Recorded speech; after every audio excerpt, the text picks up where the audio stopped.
My name is Carson. Welcome to Thrifty Garage, a channel where we do everyday repairs, how-tos, and reviews. And in today's video, we're going to tear down our 5-year, 50,000 mile transmission out of a Toyota and see what caused our damage.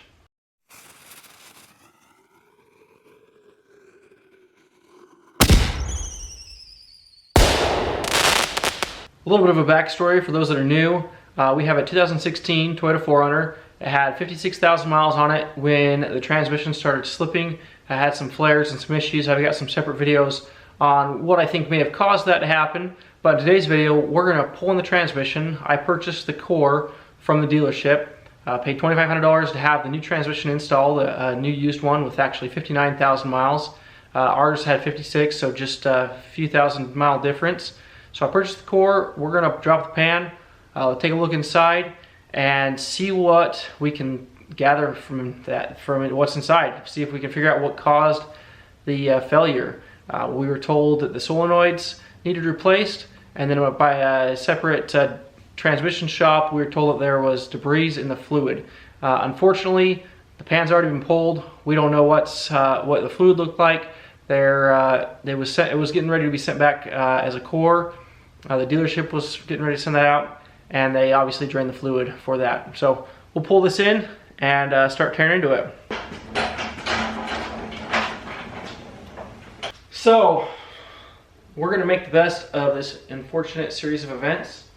We're gonna find out what the breaking point is on these transmissions. Recently did a review on this Harbor Freight air compressor, so if you're interested, check that out. We've also got this Harbor Freight pallet jack, which worked perfect to pick up this transmission out of the enclosed trailer.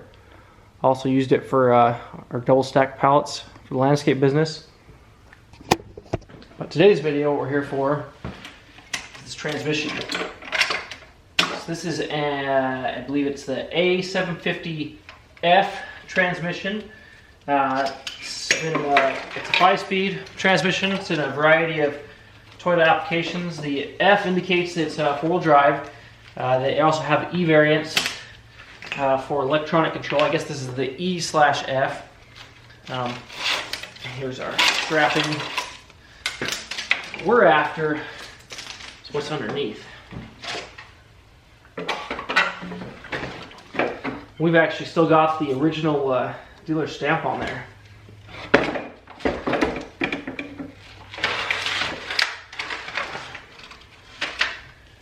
You can upgrade these. They do have some valve body upgrades you can do. Looking at teardowns online, there's not a lot of information on these transmissions. It's a sealed unit, you cannot check it. Let's zip off this pan. Okay, and these are 10 millimeter.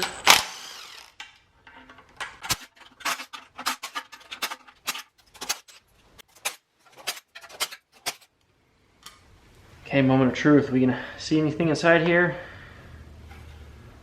It definitely smells a little burn. It's just got little sparkles. I mean, nothing crazy. Again, they've already drained this. This may have been drained a couple times. It is darker.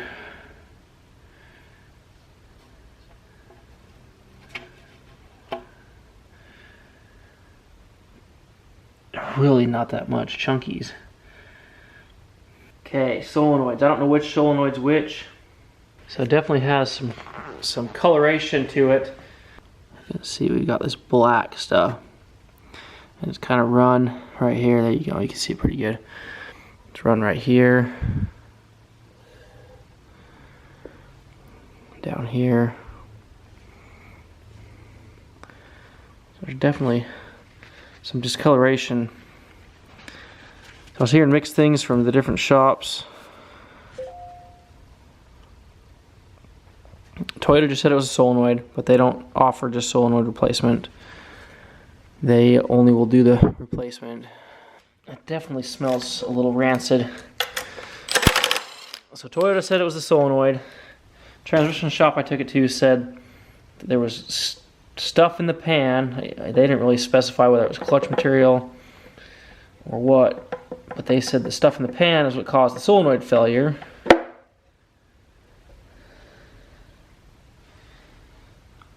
So underneath here, Okay, so we do have, there is chunks in there. So you can see those little speckles.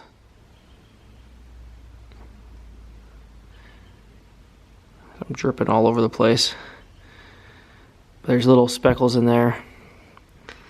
Just little bits of pieces. Is that, oh no. Okay, there was this little bit down here. Yeah, all the color, you know, this is not what you'd want to see from transmission fluid. It's a little darker brown than I'd like to see.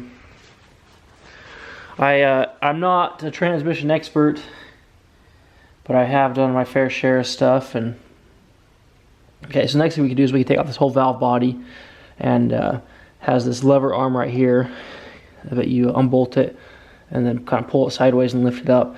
Obviously have to disconnect everything. As far as solenoids, I believe we're just, you know, these guys right here. It was, I forget now if it was B and C or C and D or B and D. I guess the way to test that would be to apply power to these and see if we can get them to function, operate 12 volt power. Let me try and see if I can pull up something and see what solenoids go where. So I'm looking on Google here. It looks like we can find solenoid packs for $285. So the whole valve train assembly, you know, $300. I think individual solenoids are between $150 and $300. Looks like you can get a new shift solenoid kit for $627. So yeah, a couple different options here. I really want just like an images. Okay, I found a little diagram. It says we've got SLT, SL1, points right here. I don't see anything here. SR.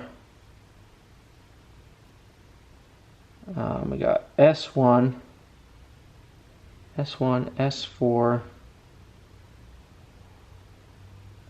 Got, doesn't show anything here. This is also a Lexus transmission too.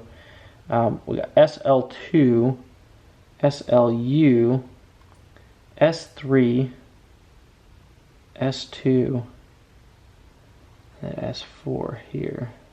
Okay, here's the deal. I think I'm not going to be happy unless we see the clutch packs anyways. So let's go ahead and pop off this valve body. Let's take a picture first. That'd be a good idea. So the video I saw on the valve body upgrade kit, they said the best way to do these is upside down like this, where the pan, you pull the pan off, and everything is kind of just easier to build this way. It says that, you know, most DIYers are going to be in their driveway dropping the pan and putting in a valve body kit. But that way, there's things under load and under pressure that with gravity are going to drop down. Okay, all but these, no, we got 3.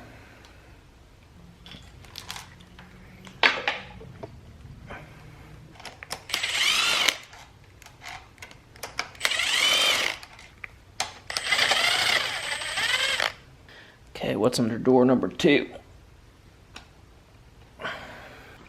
Okay, our pry bar is over here corroding out. I'll just take some of this transmission fluid. It's an old snap-on pry bar. Okay, where can we get a good grip on this?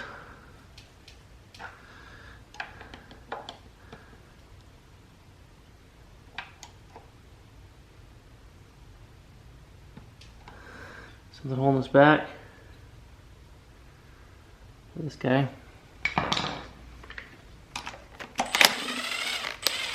It sure is.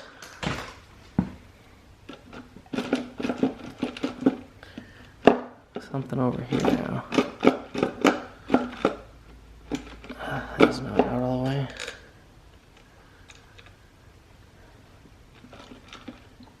I'm gonna lay out some paper towels.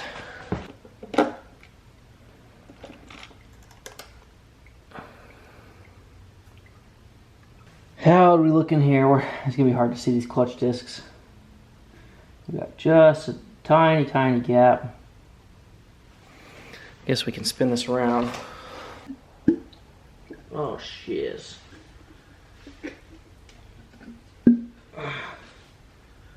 Well, it's not fully drained. This fluid doesn't look that bad. I think the transmission shop filled me up with good fluid. Or at least something.